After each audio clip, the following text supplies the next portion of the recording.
Ya. Ya, jadi bak malamnya penekun yang kata mau kuno.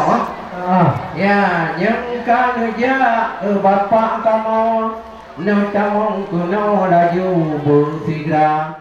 Lebih dari 15.000 pengunjung Pekan Kebudayaan Aceh PKA 8 tercatat mengunjungi Anjungan Kabupaten Aceh Besar hingga hari kelima pelaksanaan event 5 tahunan tersebut di Taman Sultanah Ratu Safiatuddin Lamprit, Banda Aceh pada Kamis 9 November 2023. Hal tersebut diungkapkan Koordinator Registrasi Pengunjung Maisarah SPD di sela-sela kesibukannya di Anjungan PKA Aceh Besar, di mana bila dilihat dari catatan lebih kurang 15.000 pengunjung telah mengunjungi Anjungan Rumoh Aceh Besar pada PKA 8 tahun 2023 ini. Maisarah mengaku banyak juga pengunjung yang tidak sempat tercatat karena di saat berdatangan secara serentak dan berbondong-bondong. Mereka lebih memilih langsung melihat-lihat pameran atau naik ke Rumoh Aceh ketimbang menunggu antrian untuk mengisi daftar hadir. Sehingga banyak yang tidak terdaftar karena kondisi demikian. Maka perkiraannya lebih dari 15 ribuan yang telah berkunjung ke Aceh Besar dalam 5 hari ini. Ia menjelaskan bahwa rata-rata setiap hari Anjungan Aceh Besar dikunjungi 3.250 pengunjung dari pagi hingga malam hari. Jika pagi didominasi oleh siswa sekolah dan sore hingga malam hari lebih ramai dikunjungi berbagai kalangan muda dan orang tua bersama keluarga. Ia juga mengungkapkan pengunjung sangat antusias menikmati proses memasak si rebuh dengan rempah pilihan, pembuatan tenun songket, hingga keunikan melihat secara langsung buah janeng berukuran besar yang sangat langka saat ini. Selain itu, sebagai informasi, Anjungan Aceh Besar juga memiliki edukasi tinggi dengan paduan konten pameran yang diisi oleh Cek Media House dan Ucok Baba yang menerangkan segala sesuatu mulai dari jenis rempah,